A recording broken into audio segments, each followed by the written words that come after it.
Hey everybody, so this is the review for the second test that you all requested. So let's go ahead and go and take a look at it. So one thing we're going to talk about on the exam is the progressive era. This was probably the last thing we talked about before we came back to on-site classes. Um, so know what the spoils system is. Remember, people were given jobs based off of patronage. The Pendleton Act was put in place to get rid of the spoils system. The Homestead Act, we didn't really touch much on the Homestead Act, but don't really worry too much about it. Basically, the Homestead Act was the act that kind of allocated land to people, which, ironically, we had people already living there. So, yeah, but I didn't put anything on the exam about that, so don't worry about it. Know what laissez faire economics is. Laissez faire economics is a system of capitalism where people believe that the government should take their hands off the economy and let the economy naturally guide itself. Adam Smith is the one that promulgated on this. Teddy Roosevelt's domestic policy, know the Square Deal and how the Square Deal involved, conserving natural resources, controlling corporations, and consumer protection. Know what the Elkins and the Sherman Act are, just the generalities and how a lot of them were antitrust laws. Also, the Meat Inspection and the Pure Food and Drug Act, which it made it illegal to sell material that was spoiled or medicines that weren't checked. And, something that we still experience today. Know the 16th, the 17th, the 18th, and the 19th Amendment. Remember, the 16th Amendment instituted the federal income tax. The 17th Amendment gave us the ability to directly elect our senators. And again, that kind of took out kind of weeds out corruption a little bit, as before state legislatures would determine who the senators would be. No, the 18th Amendment, which is prohibition, the prohibition of alcohol, and the 19th Amendment, which gave women suffrage, which gave women the right to vote. No, the Panama Canal and the Hay-Paunceforte Treaty. Remember, the purpose of the Panama Canal was to make a passageway between North America and South America, so you didn't necessarily need to sail from the East Coast all the way around South America up to the West Coast. Just something I want you guys to take a look at, and don't worry about the last two. The Platt Amendment we're not going to talk about, and the Roosevelt Colliery to the Monroe Doctrine. So don't worry too much about that one. So let's go to the next one, which is what were the causes of World War One. Know that the World War One also instituted the Selective Service Act, which made it legal for men to be drafted. Know Wilson's 14 points. It was kind of that attempt to spread democracy a bit, but you don't have to know too much about it. Just kind of the generalities. Know what political action committees are, and what do? They kind of act as the bank for a candidate or a campaign. Lobbyists will work on the behalf of PACs to kind of lobby members of Congress. And members of Congress, you need access. That's one of the goals to get before you're able to be an effective interest group is access, access to members of Congress. And a lot of former members of Congress are going to be hired as lobbyists because they have personal contact with decision makers, right? So something to remember there.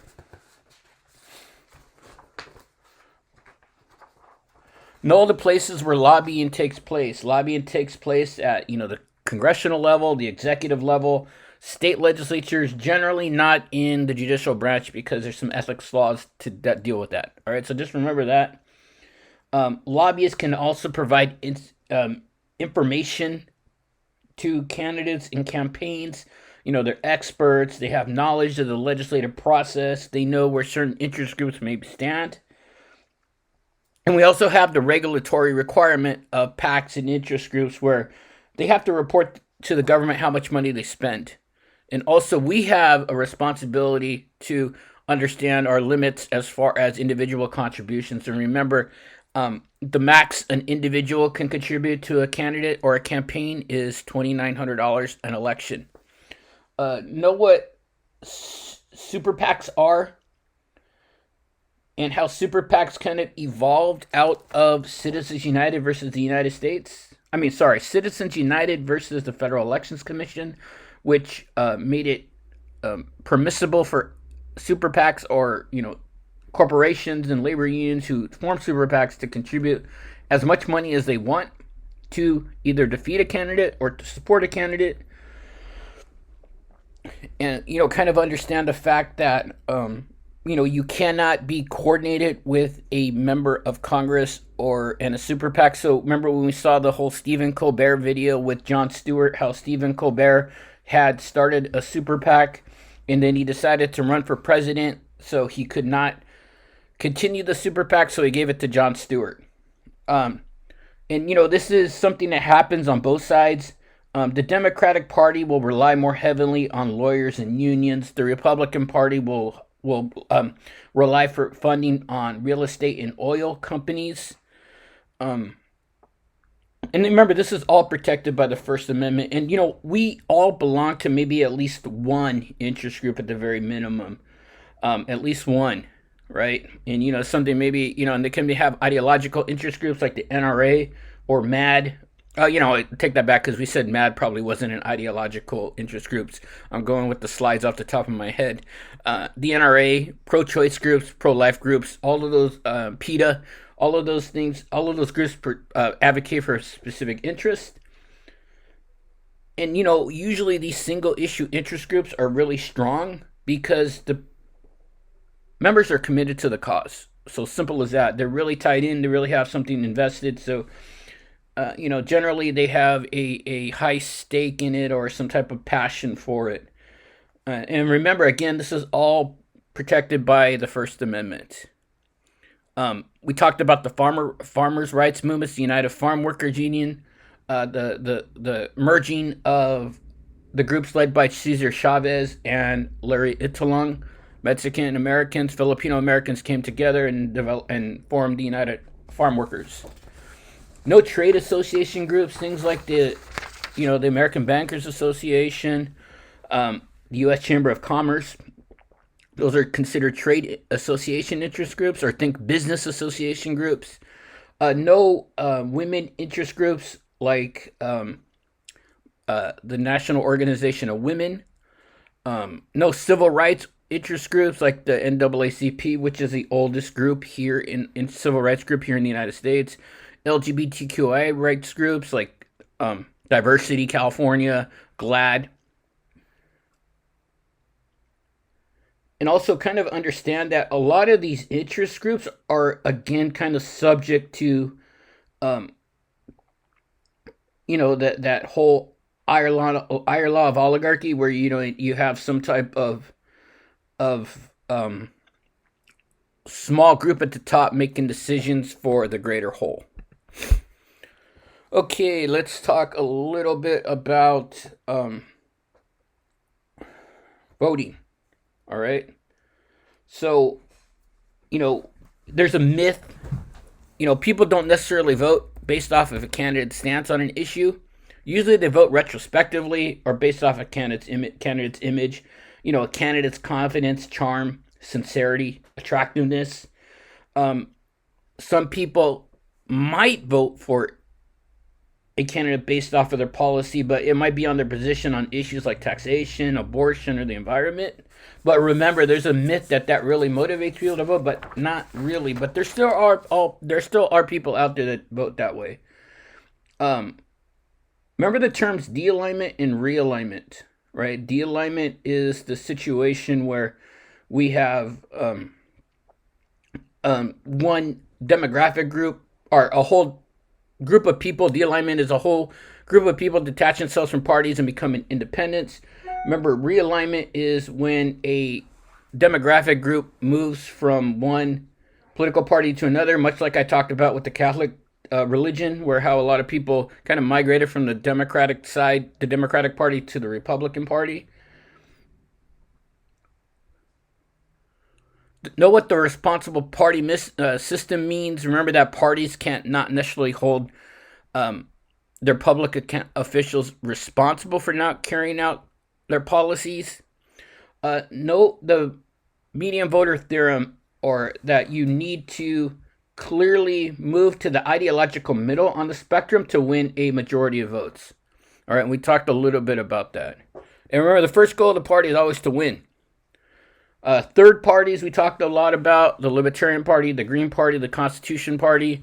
Remember that the Libertarian Party is only on 33 states, on only 33 ballots in 33 states. The Green Party was even less. I think the Green Party was 22. And generally, the Libertarian Party is the most successful minor party in the United States. And a lot of these third parties are going to fail because of ballot issues. Okay. Another thing that I want you all to remember is the candidates and the voters will have a link, and most of the times that link will be the media. Parties are no longer really the main link between the candidate and the voter. Now it's the media. And even if we want to break it down even deeper, it's social media.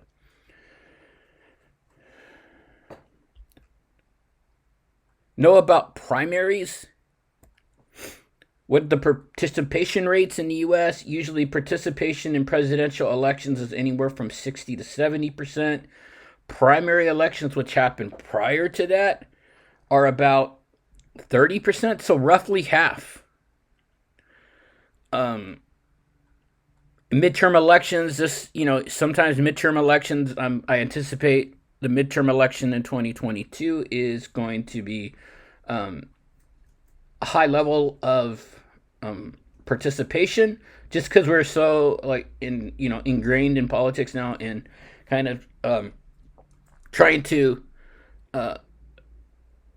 look at this, and there's it's simple. It's a lot of a lot at stake for people here in these next couple of elections. Know that generally more men are going to be are Republican than women, and we talked about that based off of their kind of policy stances on things like reproductive rights, or maybe equal pay, trying to stop sexual harassment. We talked a little bit about parties. Teddy Roosevelt created the Bull Moose Party. That's one of the first ones that we talked about. We've seen some defections from the Democratic Party throughout the years. Focus on why those groups left. Remember, especially after the New Deal, we started to see civil rights being brought up, and kind of the dissatisfaction with the civil rights movements and that hippie counterculture caused many individuals to leave the Democratic Party. And it's particularly in the South. We saw the South some parts of the Democratic Party in the South detach themselves and become their own party called the Dixiecrats, who thought that the states were being taken advantage of by the federal government and being have burdens being placed on them. But for the most part, the Democratic Party did lose members in the South after the New Deal because of the Democratic Party position on civil rights. Know what nativist parties are? Those parties that want one culture, one language. Traditionally they had been anti-Chinese, anti-Irish American, anti-Mexican, and we can even make the assumption or the statement that they may be anti-Central American now. So just kind of remember that. As far as ideologies, know that ideologies in general, like a modern conservative is likely to reject bilingual education because they place the value on nationalism, right? Remember, one culture, one language. If we look at values on the left, including modern liberalism, a very merit-based type ideology where it puts value on greater equality among people. Conservatism, conservatives would probably favor policies like increasing national spending or defense spending, strengthening the economy by reducing taxes on higher income, on strengthening the economy by cutting taxes on higher income earners, maybe engaging in military action if it's authorized, or in a sense maybe remaining isolationist. So just kind of know those things. Something they may not be for is something like environmental policy. So just kind of know those in general. Know what libertarianism is and how libertarian people are socially liberal and economically conservative.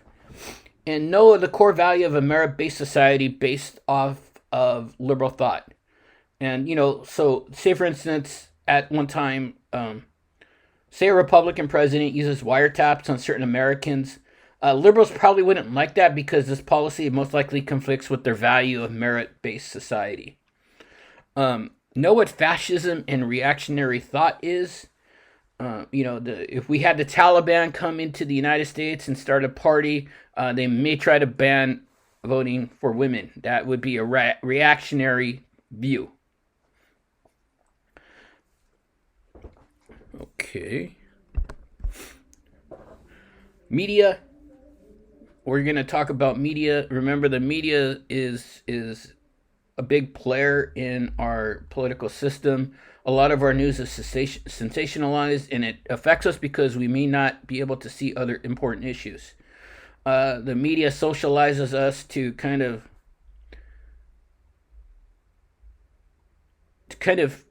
illustrate how we feel about certain happenings here. And it also kind of, teaches the masses the preferences of the elites and the values. Know what socialization is? Like I said, interpretation. The news is interpreted by somebody that then is then passed to us.